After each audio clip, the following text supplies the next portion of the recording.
In a world of stark lines and silent cues, meet John.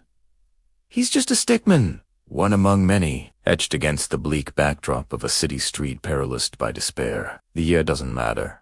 The city's name is forgotten.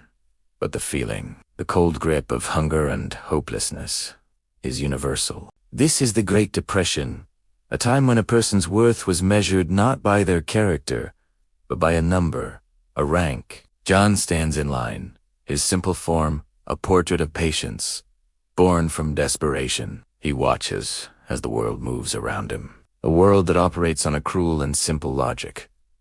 The higher your rank, the better your life. The line shuffles forward, a slow, agonizing crawl towards a distribution point. For most it's a source of hope, a chance for a loaf of bread, a bowl of soup, anything to quiet the gnawing emptiness in their stomachs.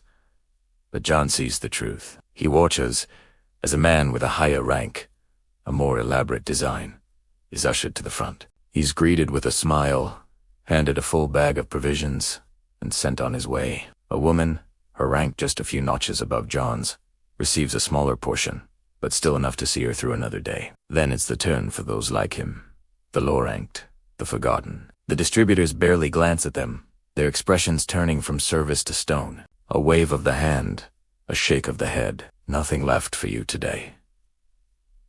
Day after day, the scene repeats. John's simple form grows thinner, his movements slower. He watches the higher-ranked feasting in warm cafes, their laughter echoing in the cold air, a sound more painful than any insult. He sees them stepping out of shiny automobiles, their clothes clean and their faces full. It wasn't just about food, it was about dignity. The high-ranked were treated as people, the low-ranked were treated as problems, as statistics to be managed or ignored. John's desperation begins to curdle into a quiet, simmering anger. He looks at his own hands, simple lines on a page, and wonders what makes them less deserving than the hands that hold so much. He tries to find work to improve his standing. He joins the throngs of others at factory gates, only to be turned away. No low ranks. The signs say he offers to sweep streets, to carry crates, to do anything. But the answer is always the same. Your rank precedes you. It's a brand, a permanent stain that dictates your path. He sees others trying to game the system, engaging in desperate gambles or petty crimes to raise their rank. But the risks are enormous. One wrong move, and your rank could plummet to zero, a fate worse than death. It was a perfectly designed trap, a system that offered the illusion of mobility while ensuring the powerful remained powerful and the powerless stayed that way. One evening, a rumor ripples through the queues. A new shipment has arrived, not just food, but medicine, a cure for the blight, the sickness that has been sweeping through the crowded tenements, a cough that quickly turns fatal. Hope, a dangerous and unfamiliar feeling, sparks in John's chest. His neighbor, a kind stickwoman with a young child, has been coughing for days. This could be their only chance. The line for the medicine is even longer, more frantic than the food lines. The air is thick with the sound of coughing and quiet prayers. Security is tighter, the enforcers with their thick, bold lines and high ranks, ensuring order is maintained. As the sun sets, casting long, skeletal shadows across the street, John finally reaches the front. The distributor, a figure of imposing rank, looks at a list. He calls out numbers, rank 85 and above, this way. A small, privileged group is separated and given the precious vials. The rest wait a sea of anxious faces. Rank 50 to 84, another, larger group moves forward, their relief palpable. John grips his hands together. His rank is 23.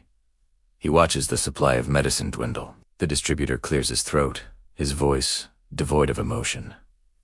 That's all the supply we have for today. The rest of you, disperse. The words hit John like a physical blow. Disperse.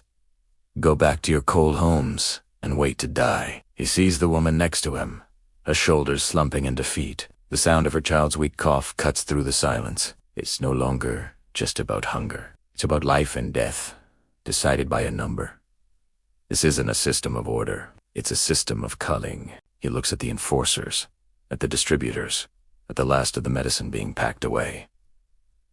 There is no appeal. There is no mercy. In this moment, the bleak reality of his world crystallizes into a single, terrifying thought. His rank isn't just a label. It's a death sentence. The video doesn't need a dramatic finale. The conclusion is quiet, and all the more devastating for it. We see John walking away, melting back into the shadows of the city. We see an empty space in the line where his neighbor used to stand. The system continues, efficient and unfeeling. The lines form again the next day, a little shorter than before. The world of ranks doesn't mourn its losses. It simply recalculates. For in this world, designed by lines and numbers, survival is not a right. It's a privilege. And for those at the bottom, there is no hope. Only the certainty that their time will eventually run out. Your rank isn't just your place in society. It determines if you get a place at all. Thanks for watching. If this story made you think, consider subscribing for more.